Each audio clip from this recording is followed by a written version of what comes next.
C'était dans un coin de la Boulogne que j'ai rencontré Jean-Brie.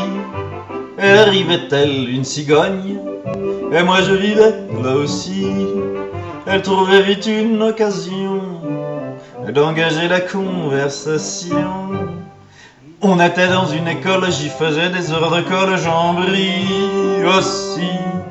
Je pensais qu'à cette occasion, je pourrais redorer mon blason, Jean-Brie aussi.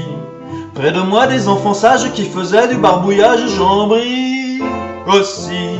Un comédien déclamait tout proche, il avait une drôle de cloche, Jean-Brie aussi. Afin de plaire à mon institutrice, j'acceptais d'elle tous ses sévices. Comme elle est fine et membrée, elle prit son pied à m'enfiler.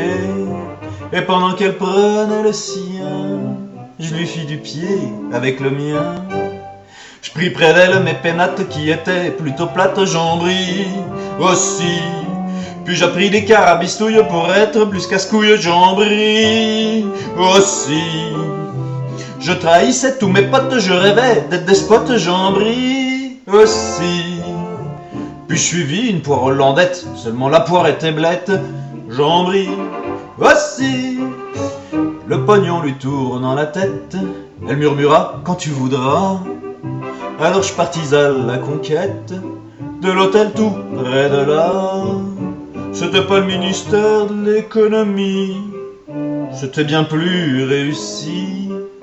Je ne faisais pas de manière, je préférais la porte de derrière, Jean-Brie aussi. Il fallait préparer une pipe, je voulus faire ça vite, Jean-Brie aussi.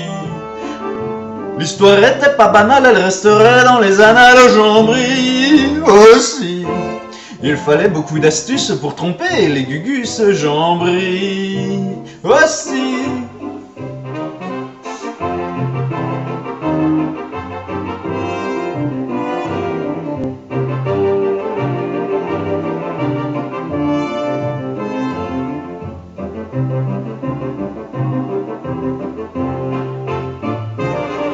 Et des tas de couilles molles s'agglutinaient comme des pots de colle, Jean-Brie aussi.